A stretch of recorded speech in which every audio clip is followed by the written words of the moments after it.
This week on the show, eBay makes more changes to their feedback page, Etsy updates their shop seller setup fees, and Amazon makes a change to their on-time delivery policy.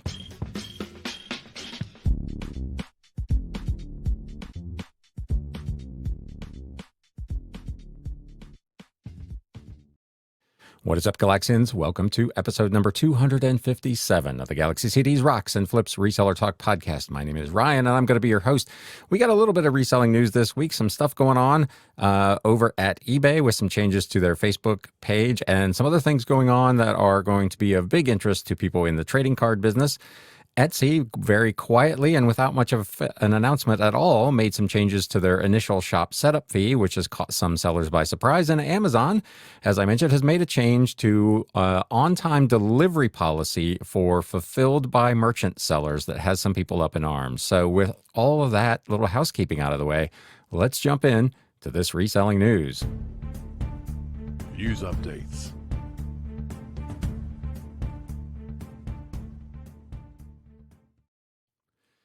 So eBay, I can't tell if this is an experiment or if this is a kind of a phased rollout because it has not yet happened to me. But Value Added Resource reported that eBay has a new feedback page and the design removes critical visibility from buyers and sellers. As I said, just before I went to air here, I looked at mine and none of the updates that I'm going to talk about in this next segment have actually taken place on my feedback page yet. So again, it's hard for me to say.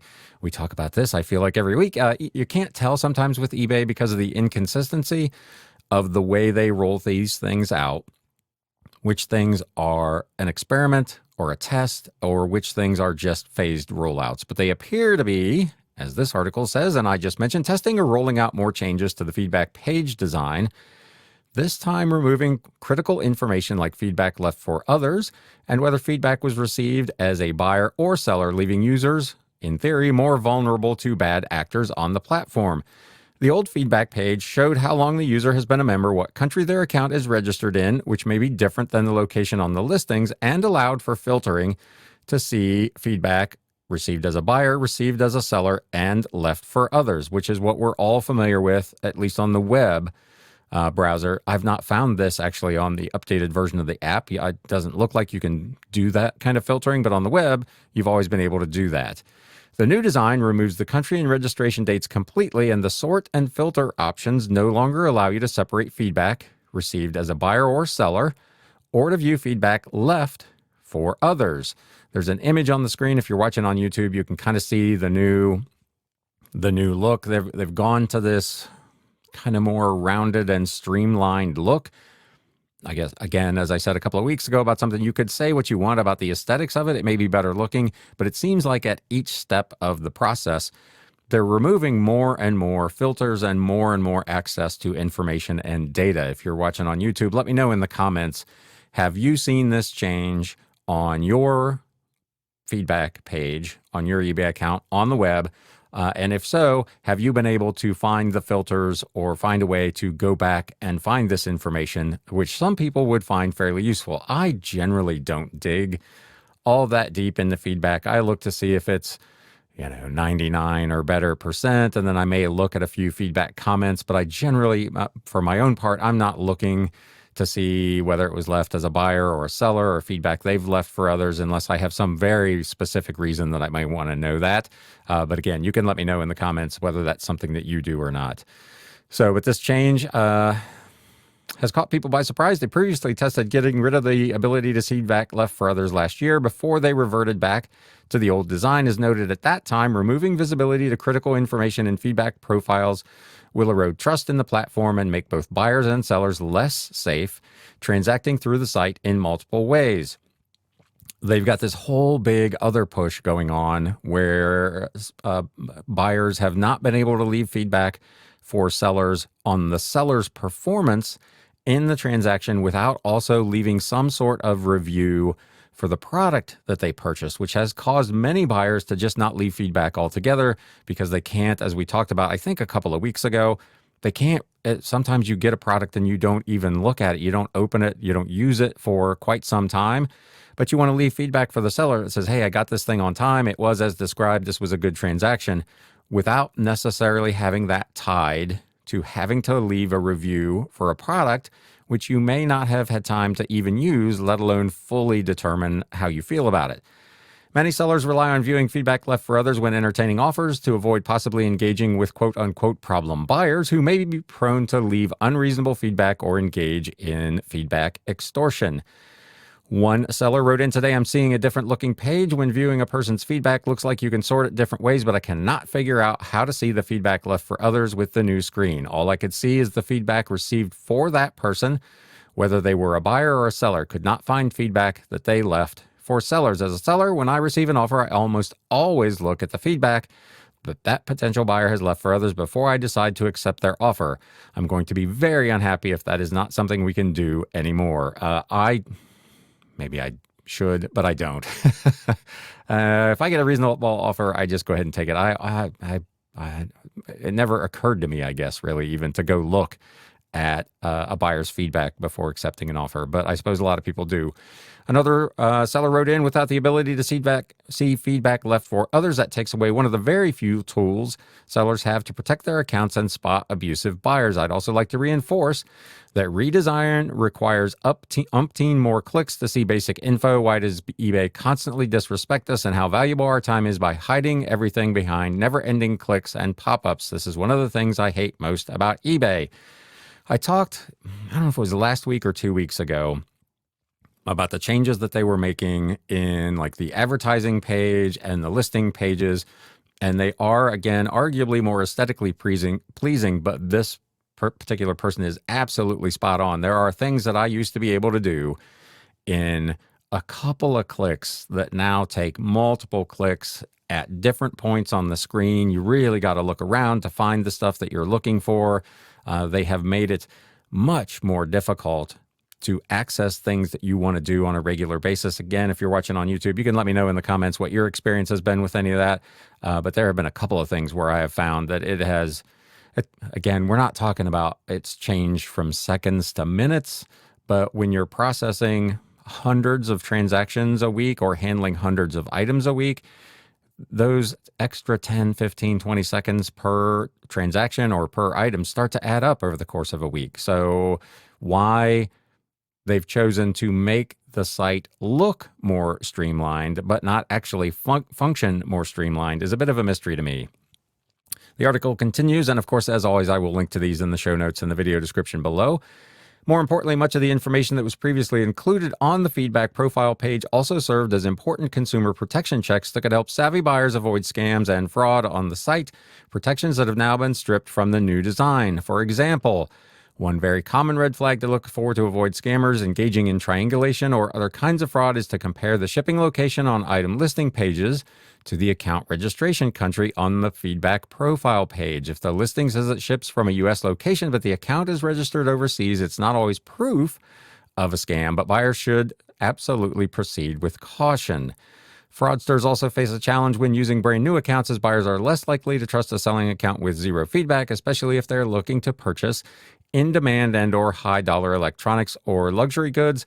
That challenge, they say, is often overcome by simply purchasing low-value items in order to increase the feedback number on the account before listing items for sale. And in fact, if you simply search eBay for the word feedback, you'll find hundreds of listings for non-existent or digital-only items specific for that purpose. So again, I have talked, I feel like over the last 6 months, a lot about eBay's feedback system and how I think it is essentially fundamentally broken anyway.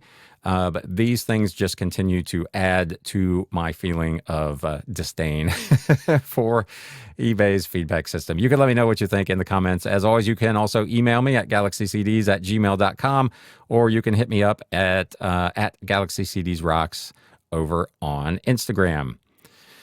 eBay's also had an interesting week with trading card enthusiasts. Their eBay search failed as trading card enthusiasts ahead of the National Sports Card Convention. So that's pretty poor timing.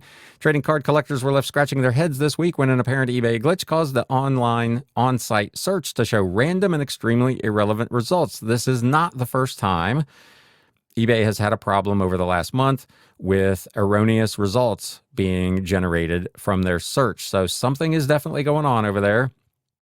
It's over my pay grade to begin to tell you what, but something is definitely amiss. The timing on this one, of course, was particularly bad. The article says it may be affecting other categories as well, but reports in the eBay community show searches for sports trading cards are particularly heavily impacted. One user wrote in, so I was looking for a certain type of football card, and when I clicked search, it took longer than usual to load the results, and the items that showed up weren't even football cards. That's not helpful. They were live crickets, magazines, music albums, etc. Are you guys going through the same thing? Another one wrote in, my eBay search engine is not working when I search individual sports cards. The search engine seems to work for everything else. This is a problem because I buy and sell sports cards and can't find anywhere to fix this issue. You can let me know in the chat, or in the comments rather, if this issue has been fixed. I don't do many trading cards, so this is not something that I experienced. But this was what was going on earlier in the week, which was poor timing because eBay has also lost a major trading card seller to Fanatics Collect as the hobby competition heats up. This article is also on value-added resource. Competition is heating up in the sports trading card world, with new marketplaces looking to chip away at eBay's market share in this critical focus vertical category. That, you may recall, is eBay's name for categories that they're really concentrating on, and things like luxury handbags, high-end watches, sneakers. Trading cards is one of those kind of key categories for eBay. It is a big generator of business for them. The article says Ben Burrows from collectibles news site Clicked reports big news from the National Sports Card Collectors Convention as mega seller Burbank Sports Cards announces they will be taking millions of cards off of eBay after signing an exclusive deal with Fanatics Collect. Just 11 days after officially launching, so this is a brand new venture, Fanatics Collect has agreed to an exclusive deal with Burbank Sports Cards to list the shop's full inventory of 40 million sports cards on the platform. That is a bunch. This will be a big hit to eBay. One of the largest sellers of sports cards in the world, Burbank also has been one of eBay's largest power sellers, regardless of category, since joining. Back in 2003, Burbank has sold more than 6.8 million items on the platform.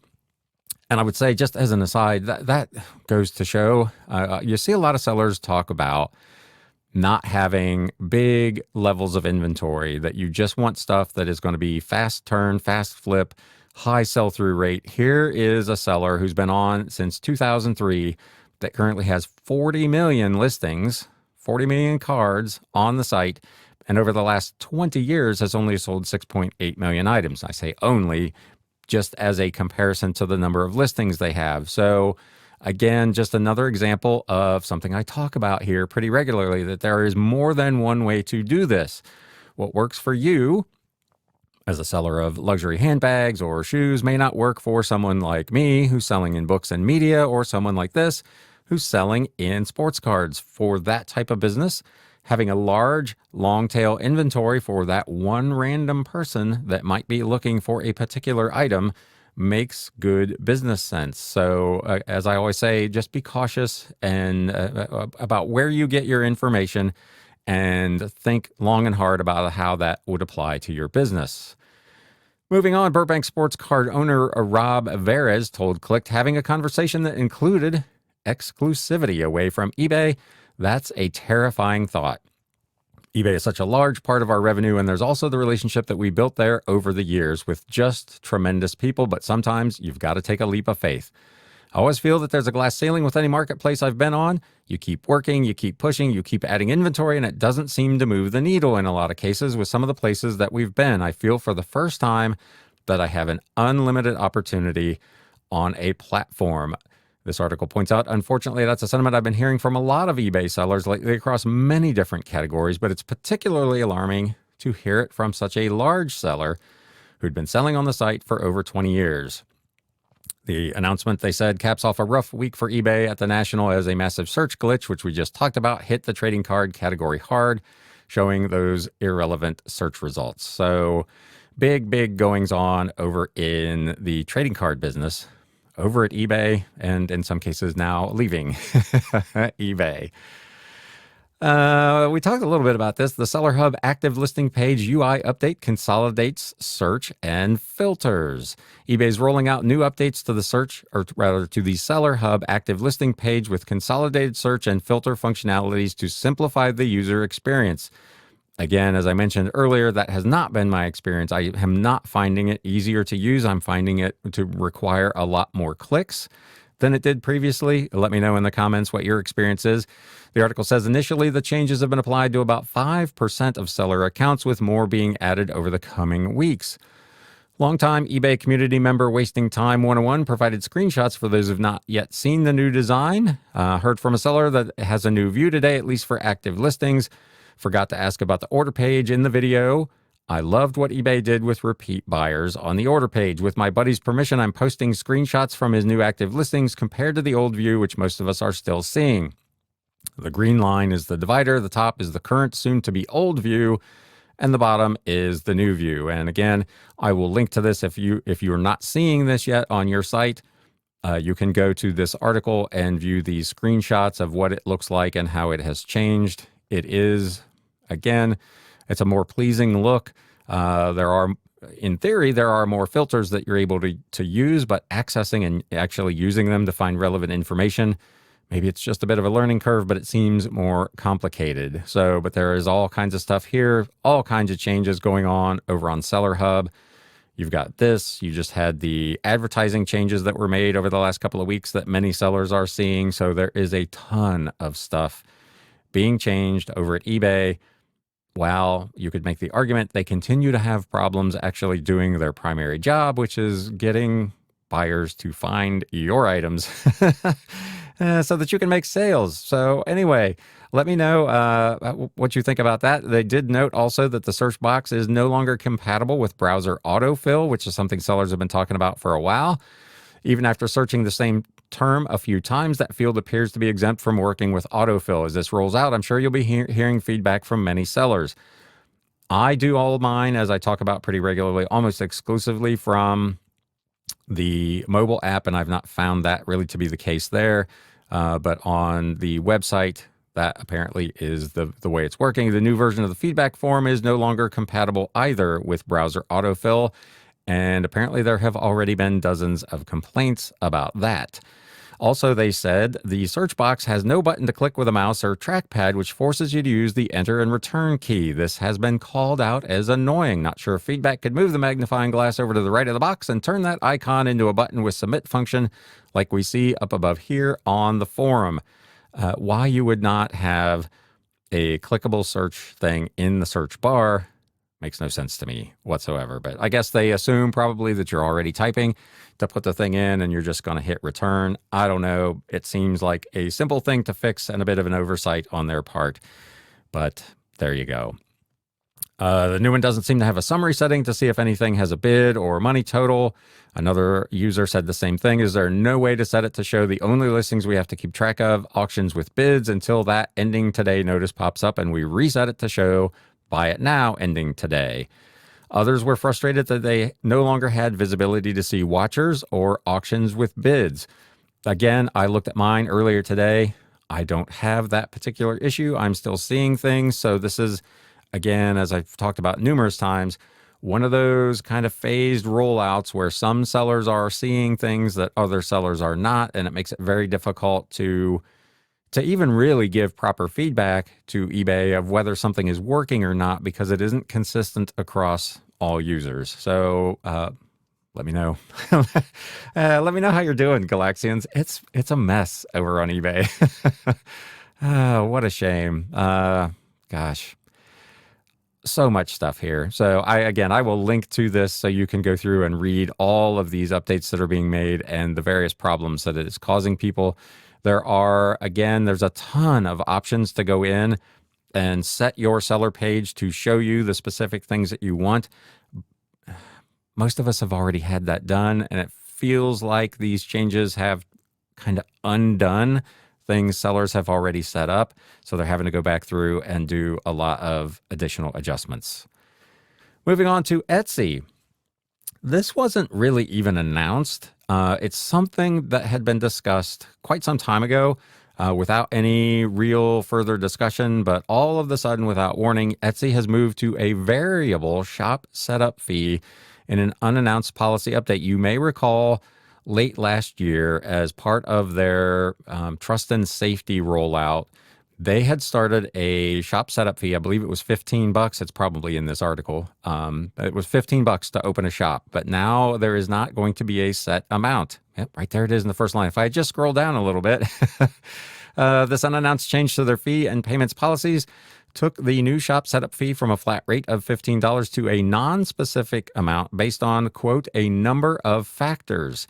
E-commerce consultant and Etsy seller Cindy Baldassi caught the change when she noticed the original announcement about the shop setup fee in the Etsy community, noted it had been updated on June 24th, but didn't specify what had been updated or changed. Again, they introduced this new shop setup fee in February as part of the broader changes to, quote, keep the community safe, with seller ID checks and delayed payouts also affecting new sellers. Besides the supposed security benefits to adding friction to the new shop sign-up process, investors were also quick to note this new fee would add a revenue bump as Etsy faces increasing macroeconomic headwinds, which makes the timing of this unannounced change and loosening of the set dollar amount even more noteworthy. The Etsy fees policy change was announced on June 20th to simply remove any mention of a dollar amount, leaving it entirely up in the air and flexible. The old version read, to open your Etsy shop, you may be required to pay a one-time setup fee of $15 or the converted equivalent in your local currency. Please note that if applicable, the setup fee will be displayed and charged as part of the setup process. The new version says to open your Etsy shop, you may be required to pay a one-time setup fee. Please note that if applicable, the setup fee will be displayed and charged as part of the setup process. There's no mention whatsoever of any kind of an amount. Baldassi reported several threads in the Etsy community showed some sellers have recently seen new shop setup fees around $28.50 to $30, while others claimed they were still being charged $15. Again, difficult to say whether that's tied to the varying factors or if it's a test to see how many sellers or get weeded out at $30 as opposed to at $15. Again, the lack of transparency on why this is being done and how it's been rolled out makes it difficult for us as users to know exactly what's going on. An Etsy Senior Product Insights Manager did respond to Baldassi's community post, admitting that the change to the shop setup fee was made so Etsy could explore the impact of a slight increase to the fee. I don't know that a 100%, a doubling of that fee would qualify as a slight increase, but maybe that's just semantics. To invest more in security and support and advising, the fee value is now based on a number of factors with no transparency or insight into what those factors may be. After we initially introduced the setup fee earlier this year, she said, we wanted to explore the impact of a slight increase to the fee so we can invest more in enhanced security and support for those sellers. The onboarding fee is based on a number of factors made visible when you begin opening your shop and again before you are charged. So again, no specific, nothing to tell a potential seller what kind of things are being looked at so that they can make sure they've got all their ducks in a row to potentially save a little money or to make sure they have everything that they need when they're trying to set up their shop. So if you've opened a new shop on Etsy recently, this writer would love to hear your experience and how much the setup fee was, and I would like the same. So if you're catching this show on YouTube, let me know in the comments. Have you tried to set up a shop recently on Etsy, and what did it set you back? Last thing in the news this week, Amazon made a big update on-time delivery policy, and sellers worry about the impacts to their accounts. Amazon has announced an update to the on-time delivery policies, causing sellers to worry they'll be penalized for carrier delays that are out of their control. The announcement was posted in the Amazon seller forums and goes into effect September 25th, just in time for Q4. So they have at least, unlike some of these sites, like the one we just talked about, who just dropped something in on you with no notice, no warning, it's just there. Here we go. We've got essentially 2 months notice on this thing. The update said new updates to our on-time delivery policy and shipping settings. Effective September 25th, 2024, you'll need to maintain a minimum 90% on-time delivery record without promise extensions to have seller-fulfilled products listed on Amazon. So if you fall below 90% on-time delivery, you are not going to be able to be a fulfilled by merchant seller on Amazon. That is pretty strident. Now, obviously, everybody strives, or I would hope anyway, that most people are striving to do way better than 90% anyway. But this has definitely caught the attention of Amazon sellers. We will start by addressing sellers with the lowest OTDR performance. For great customer experience, we recommend that you maintain 95% or greater for all seller-fulfilled orders. This policy conveniently does not apply to offers using fulfillment by Amazon service because sellers are not responsible for on-time delivery promises for FBA orders. So if you are an FBA seller, so you're one of those that sends everything into Amazon and lets them take care of it, this thing doesn't apply to you. This is strictly for fulfilled by merchant sellers. Also, we'll make the following changes to shipping settings to help sellers with professional selling plans set accurate delivery dates. Transit time settings on August 25th. Transit time requirements will be updated to match the delivery capabilities of shipping services. If you're shipping within the contiguous U.S., which excludes, of course, Hawaii, Alaska, and U.S. territories, you can set a maximum transit time of 5 days for standard shipping and 8 days for free economy shipping. To learn more, go to the default transit time. So right off rip, that obviously is going to be a problem for people who use media mail, because even if you're on one coast and you're shipping clear to the other coast, 5 days is pretty tight window, I would say. It's not out of the realm of possibility, but it's very tight. And of course, if it's set to 5 days and it takes 6, you're not hitting the target. And then obviously your seller account becomes at risk. Handling time settings on September 25th to help improve the accuracy of handling time will enable automated handling time for sellers that have a manually configured handling time that is 2 or more days slower than their actual handling time, which they call a handling time gap. To see your gap, review your Fulfillment Insight dashboard. So that is one of those where you're saying that your handling time is 4 days, but historically, Amazon's data says you fulfill in 2. They're just going to update it for you to 2. And so if you've allowed yourself a little wiggle room for when things happen, and things generally do not happen, they're just going to update the date for you. And again, I understand from their side, they're trying to be as accurate as possible and to get things shipped as quickly as possible. That's their whole mantra. They want everything to be deliverable within 1 to 2 days. So in order to do that, they've got to squash down both the delivery time and the handling time. And in many cases now, they're just going to go ahead and do it on your behalf. They're so generous. Sellers, unsurprisingly, expressed dismay with the new changes, with some saying they believe it's just another step toward getting rid of sellers who fulfill their own orders and pushing them to use FBA. One seller wrote in, phase 3 of trying to get rid of sellers who fulfill their own orders is in effect. Obviously, Amazon is edging toward getting rid of FBM. Nothing tells you how much they hate us more than put a metric out there that we have zero control over.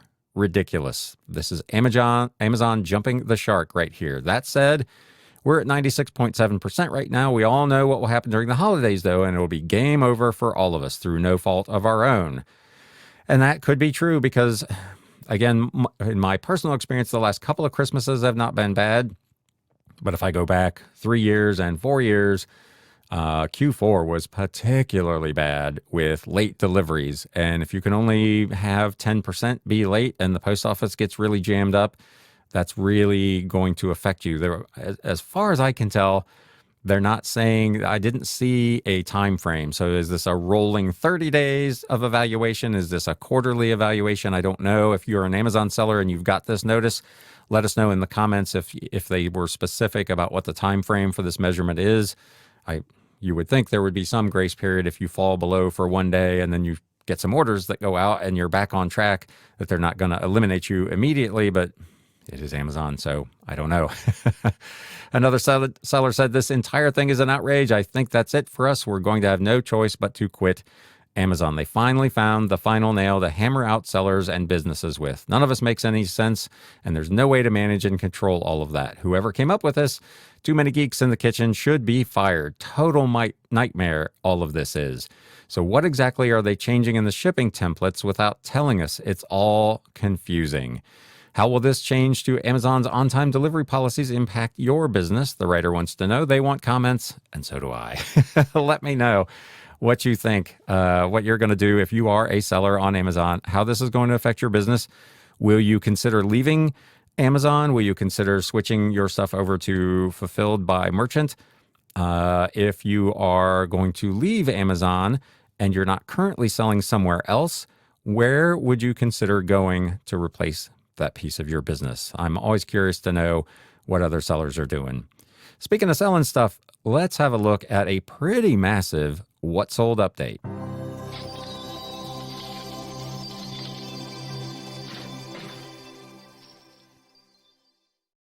It was a crazy week here at the Galaxy. If you follow me over on Instagram, I did post a story over there. Huge week in sourcing.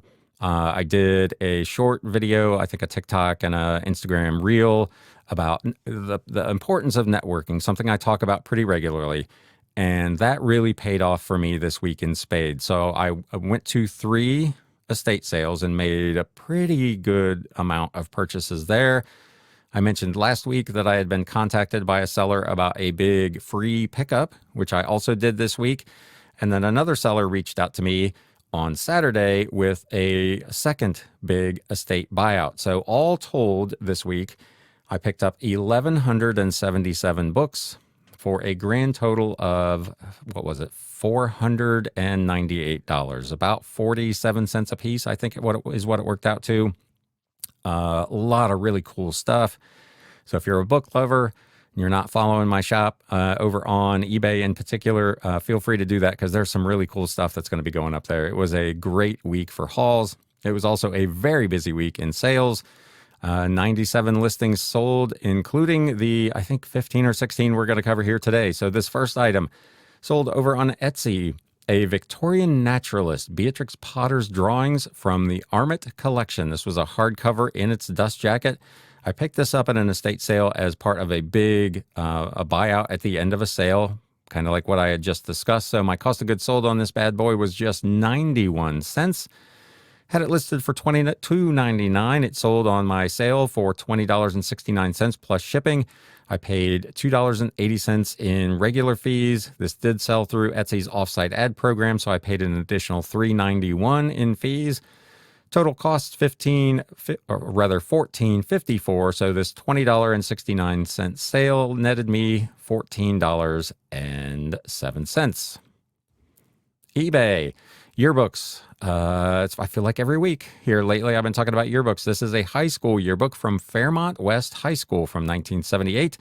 The Dragon from Kettering, Ohio, in really, really nice condition. This is one I picked up at an estate sale as part of a big bunch of yearbooks that I bought, several of which I've already sold.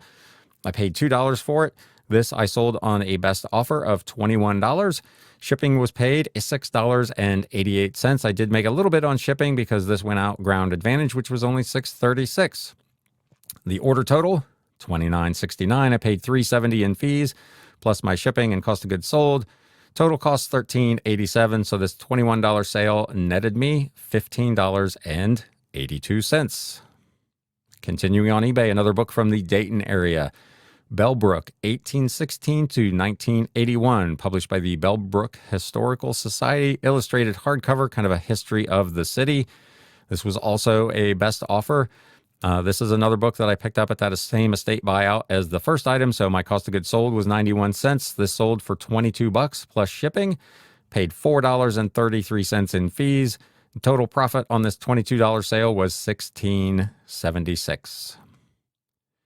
Back over to Etsy, another yearbook, the 1956 Golden Chords from Union College. This was from Lincoln, Nebraska. I think this was I don't think it was this specific yearbook, but I think this is one of the schools when I was doing the messages from the past, the yearbook and postcard readings. This is one of the schools whose yearbooks I used. Another one, part of a big estate buyout of yearbooks. I bought, I don't know, man, it must have been 15 or 20 at that sale for $2 a piece. This sold for $22.49 plus shipping. Again, made a little bit of money on the shipping. Shipping charged was $6.88. I was able to send this out for $6.13. Total sale, $31.11. My net profit, $18.15. Yearbooks, again, it's been hit or miss here lately. I was at a sale the other day. They were asking $8 for yearbooks. I'm not trying to pay $8 for an item that's probably going to sell for $20. That makes it really difficult to make any money. But when I can pick them up for a couple of bucks, I will usually go ahead and buy them all. So this was a really interesting one. So I was at an estate sale, and there was a lot of random old books. And there was this really small, this is like a 4x6 little book, a little kind of mini hardcover, in remembrance of Thomas F. McGrew. This was from 1903 from Springfield, Ohio. It was kind of like a little book that you maybe would get at a funeral, except it was really, really well done. And it had it was like 20 some pages. So it wasn't just like a flyer. And it was a biography of this person. And this Thomas McGrew apparently was very instrumental in kind of the early era of Springfield's growth downtown. He rose to be president of the local bank and a whole bunch of stuff. It was a really unusual piece. Of course, with no comps, no nothing. I couldn't find anything at all about this item. So I threw this thing up at an auction just to see what it would do. I picked it up for a couple of bucks. I just thought, well, you know what? Let's just try it and see what happens. It ultimately sold for $23.50 plus shipping. So $4.46 in fees. I don't promote any of my auctions, so there were no promotional fees on this. Again, my cost of goods sold was $2, so this item for $23.50 netted me $17.46. This is another one of those examples. Like last week, I talked about an item that no comps, no history, no necessarily indication that it's an item that in theory would ever sell. But I tend to gamble on these, thinking that sooner or later, there's going to be at least one person who might be interested in something like this. And if I can get it for a couple of bucks or less, I'll go ahead and take a chance. I got a friend who, like I think I mentioned before, plays the lottery all the time, plays a lot of Keno, spends a lot of money on that. This is my version of gambling on Keno. Continuing on eBay, Book of Wow, Practical and Inspirational Guide for Driving Extreme Client Loyalty. This was a small, like a 4x6 paperback book about how, as a business person, you can create loyalty within your client base. It was a very strange piece, not a lot of comps. It was not a really big book. It was probably 50 or 60 pages, so a very unusual item. This was part of a big lot of books that I bought, and I really couldn't find much on it. I listed it for $29.99 or best offer. I received an offer of $25, which I went ahead and took. I did pay $4.78 in fees and $2.60 in promoted listings general fees on this. Cost of goods sold, because this was a bulk buy, was just 16 cents. So again, a $25 item that netted $17.62. Old Bibles. Love some old Bibles. This is actually not that old, however. This one is from 2020. The Holman Rainbow Study Bible. New International Version. Maroon leather. This was called a Bold Line Edition. Really nice condition Bible. Had it listed for $29.99 or best offer. Received an offer on eBay of $27, which I went ahead and took. Customer paid shipping, of course. Fees, $5.10 plus the $2.80 ad fee. My total costs, including the $1.61 cost of goods sold. This was also part of a estate buyout, $17.46. A $27 sale that netted $17.49. Land of Canaan, Plain Tales from the Mountains of West Virginia by Jack Preble. This is a hardcover in its dust jacket, published way back in 1965.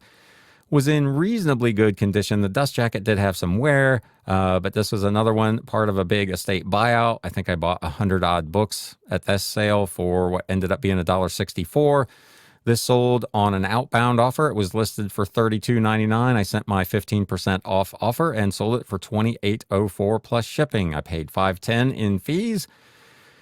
$28.04 sale that netted $21.30 over on eBay.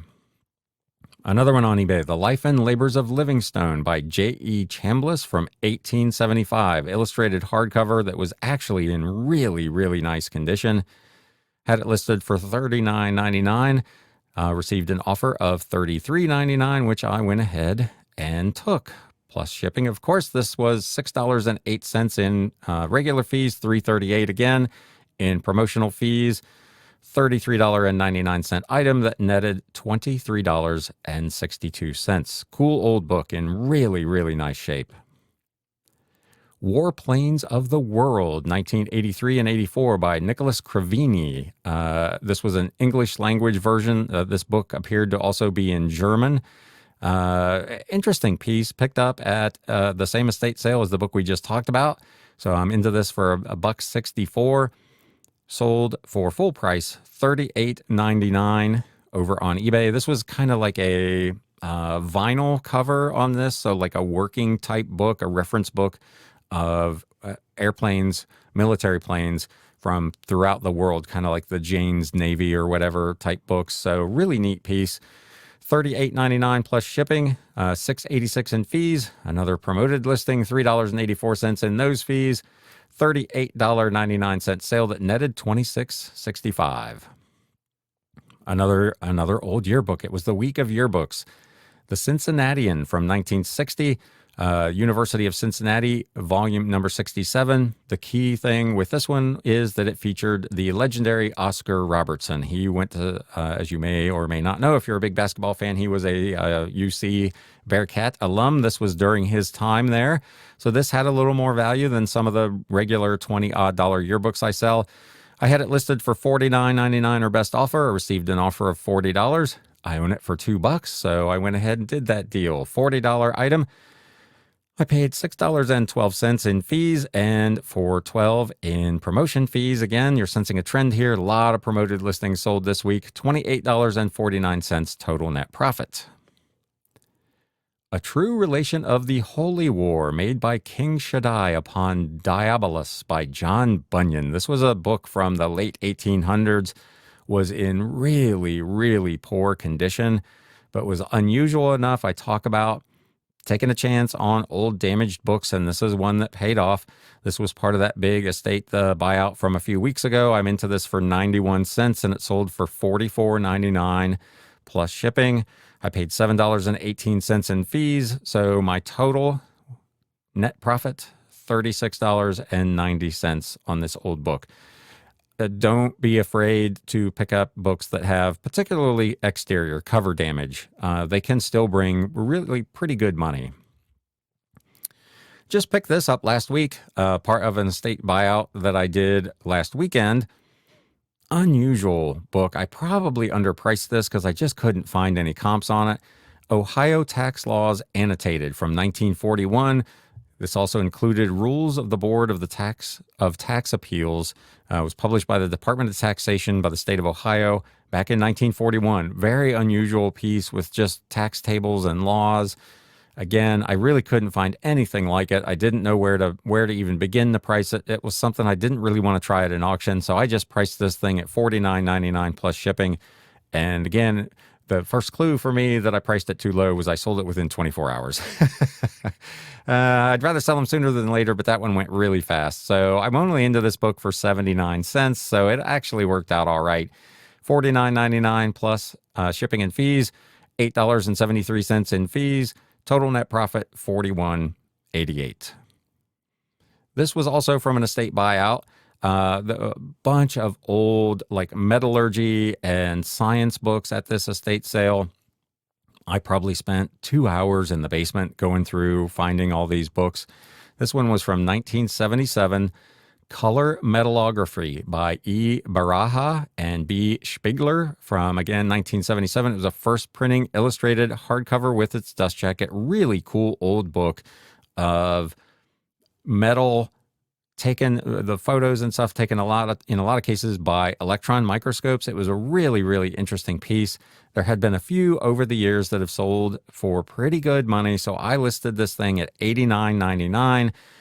Sold it on an offer for $80.99 plus shipping. Paid $8.66 in fees. My cost of goods sold was just $1.14 on the bulk buy. So an $80.99 sale netted me $71.29. So that was pretty cool. Oh, wrong button. And here is your flip of the week. And this one was a good one. This is actually my single biggest sale ever. So I talked over the last month or so about a sale I was at where I picked up all of these old composite design, composite materials, structural design textbooks, some of them which were fairly new, like early 2000s era. So these are not necessarily all old vintage textbooks.